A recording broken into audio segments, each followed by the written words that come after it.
कुणाल, तुला एक good news सांगायची. Good news? येस. काय? आत्ताच राधिकाचा फोन आला होता. ती म्हणाली गुरु तिला एक नवीन मोबाईल गिफ्ट म्हणून देणार आहे. हो, वाव. म्हणजे आता त्यांचं पॅचअप झालंय तर. अगदीच तसं नाही, पण होत आहे हळूहळू. ऐकून खूप बरं वाटलं. राधिकाताई खूप खुश असतील ना आता? खूप खुश आहे. आणि कुणाल, हे सगळं तुझ्यामुळे झालं.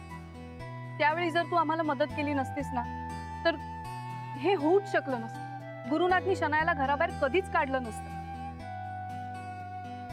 पण खरं तर यात माझाही थोडासा स्वार्थ होताच. हा, पण याही पेक्षा जास्त राधिकाताईंनी ज्या कळकळीनं मला हे सगळं सांगितलं होतं ना, त्यामुळे मी हे सगळं केलं. हल्लीच्या काळात एवढी मदत नाही रे कुणी करत.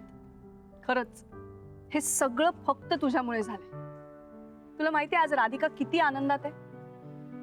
गुरु कितीतरी वर्षांनी तिला काहीतरी गिफ्ट देणार आहे. त्या दिवशी जर तू शनायाला बोलावलं नसतंस ना, तर हे कधीच झालं नसतं. आय रिअली फील की राधिकाताई डिझर्व्ह दॅट पोझिशन. त्या घरातली ती पोझिशन त्यांचीच आहे. आणि शनाया, तिला तर मला धडा शिकवायचाच होता. तिने मला खूप फसवलंय मॅम. तिच्यावर खूप पैसा खर्च झालाय माझा.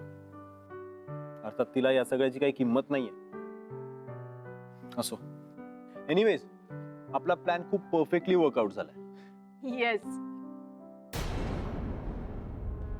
तुला कळलं नाही का? रेवतीचा प्लॅन होता सगळा. तिने पाठवलं होतं कुणाला पैसे घ्यायला माझ्याकडे. आणि रेवती आणि कुणालाच नाही, राधिका यांना ओळखते. कुणाला पैशाची गरज होती म्हणून त्याने शनायाकडे पैसे मागितले. That's it. त्याच्याकडून घेतलेले पैसे त्याला देतेस, त्याच्या हातचा केक खातेस, नाचतेस काय त्याच्या बरोबर? अरे काय बोलतेस तू? तुझं मिसअंडरस्टँडिंग झालंय काहीतरी.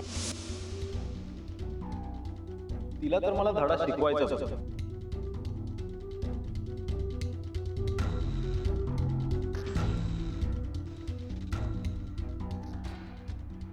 प्लीज माझं ऐकून तर घे तू.